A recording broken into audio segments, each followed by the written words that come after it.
Hi guys, so today's an exciting day. I'll be picking up the first new corals for the system.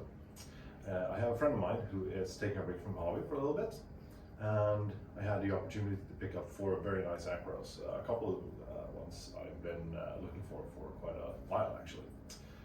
I'll also do a quick update on the system as a whole, what's been going on for the last month, and some future plans. So stick around. So here are 3 of the 4 corals that I picked up. There's also a smooth skin acro. I believe it's a surasonoi. I will be dipping that separately. It's a lot larger, and I've also noticed that smooth skins, they don't really do well when you dip them, so I'll be using a less potent solution. But the ones that we have here are a Pikachu, that's the Armageddon, and that's the Homewrecker. I've seen no pests or anything come off, and they're all looking good. The Armageddon has a slight case of slow tissue necrosis, but I was informed that it has stopped a couple of weeks ago, and you can see that there's no new necrosis going on it, so yeah, shouldn't be a problem. The dip I use is Coral RX. Had good success with that. It doesn't seem to be too harsh, and what I do is I basically just baste the corals a couple of times a minute, just to make sure that you get any little creepy crawlies off, flatworms or what have you. Here we have the surasonoi, the smooth skin, beautiful colony, and I think I have a very nice place to put it in the tank as well. Into the dip it goes.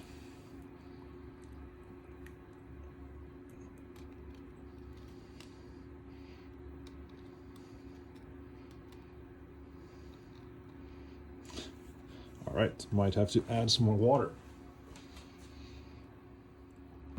Alright, so this guy is basically done in the dip, and now I'm just going to give him a quick rinse in tank water. Something that might be of interest is that I don't acclimatize my corals. I see no real reason why you would like drip acclimatize your corals or anything like that. I've never acclimatized one single specimen that I have in my tank. I just basically take them out of the bag, put them in a dip, rinse them off in tank water, and into the tank they go. And no fatalities because of that. Normally I can see polyps in, say, an hour or so. Here we go. So they've basically been in the tank for about 5 minutes at this point. And you can already see some polyps starting to poke out. The angelfish are of course going to be sampling them to see if there's anything tasty to eat. But I think everything is looking good. The nipping generally stops after, say, a couple of days or so. So now it's time for one of my least favorite parts of the hobby, gluing coral. I have no idea how you guys do it, you guys with rimless tanks. I mean, where do you keep all your stuff when you're messing about with the tank? First off, this was apparently a horrible angle, but I'm not gonna redo all that gluing of corals, so we'll just have to make do. Since my last update, there's been both good and bad things going on. Let's go over the bad things first and end on a positive note. To start off, I've been dealing with a case of dinoflagellates in the tank. And this was due to my nutrients, both nitrates and phosphate, basically crashing down to zero. One thing to note is that I generally don't test my nutrients. I rather base my assumptions on the amount of algae growing on the glass and the colors of the corals. I think that's generally worked out pretty well for me. But this time I had a very weird situation where I had tons of algae growth on the glass and coral color was fine basically. But I started to notice some brown spots on my sand bed. Due to my observations, I figured that I was probably dealing with a small diatom outbreak. It's also a relatively new tank, so I wouldn't have been surprised if some diatoms would pop up. I tried the normal course of action, but I wasn't seeing an improvement, but rather a worsening of the problem. So at long last, I broke down and figured I'll probably have to test my nutrients. And when I did, both nitrates and phosphate read 0. What happens when you crash your nutrients is that you also crash the biodiversity of the tank, which allows the dinoflagellates free reign. To counteract this, I heavily reduced my skimming. I also reduced the light cycle over the refugium, and I stopped doing water changes. But reducing nutrient export will only go so far. So I also increased my feeding. I started dosing phytoplankton, upped my dosages of aquaforest power elixir, and what I think did the most difference was that I started adding a lot more aquaforest life source just to increase that biodiversity of the tank. So with all this in place, I'm happy to announce that I am dino free. It took about 8 or 9 days before they were all gone. The second bad thing that happened is in regards to the hogfish that you saw in my previous video. That little guy unfortunately managed to swim into one of the pumps, and well, it was quite gnarly. So he's not with us anymore, which is extremely frustrating because after I got that cleaner wrasse out, he was doing fantastic. He was very bold, always out and about, was eating well, and all that good stuff. I'll probably try and get another one in the future. Oh, and here's the finished result when all the corals were glued into place. I also scraped the back wall so it looks a lot neater. I didn't want to touch that whilst I was going through that dino issue. In terms of good things that's been going on, despite that bout of low nutrients, all my corals seems to be doing well and growing. I've also slowly been ramping up my lights to be running at 100% for a couple of hours a day. And my corals seems to be loving it. The Geese Aurora V8 has a max output of 1100 watts, so as you can imagine, it took a little bit of time to safely reach those levels. In the past I had some issues with my ozone generator. No matter the setting, my ORP just didn't go up for some weird reason.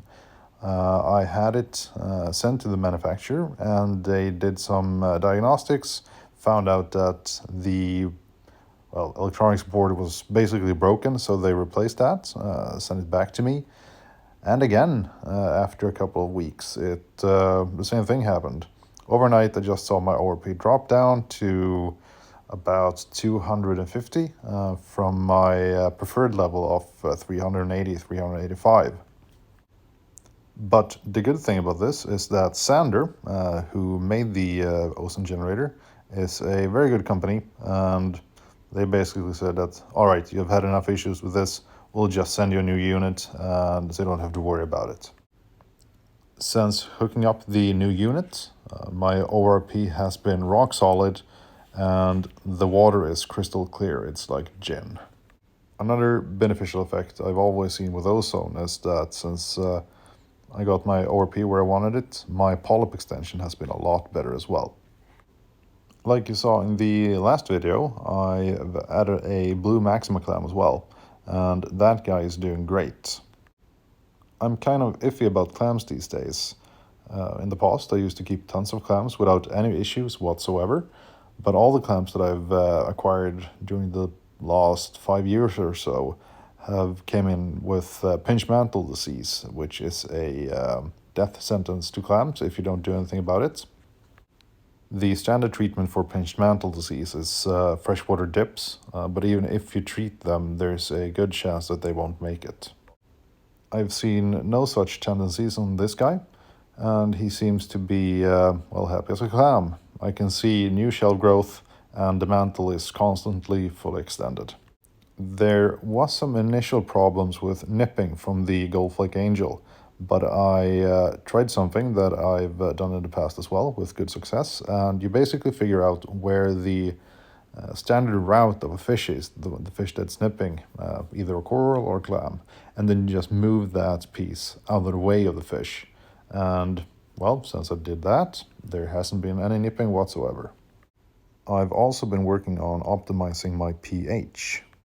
and I'm fairly happy with the results. My high point is about 8.4 and my low point rarely dips below 8.3. I've achieved this by dosing all my kalkwater during the night, optimizing the flow in my refugium section so that the Cato can work as efficiently as possible, and doing some modifications to the air exchange unit in the house, so now I have a fresh air outlet in the sump room. I think that's it for now. Hopefully I'll be able to finish my care guide for copper band butterflies this week, so stay tuned for that. And hopefully I'll be able to get my hands on a blue-spotted stingray. It has been proven to be very problematic to get one of those for some weird reason. An exporter actually sent my local fish shop the wrong species of stingray, which is a whole other situation to deal with. But he is working exceptionally hard to source one for me. If you found this interesting, please like, comment and subscribe. It really helps me out. And if you want more frequent updates from me, head over to Instagram and follow me at Viking_reefing, where I post daily. I hope you like this kind of a vlog style video and the short updates. And as always, if you have any questions or comments, please post them down below. I'll try my best to respond to each and every comment. Stay safe and have a good one.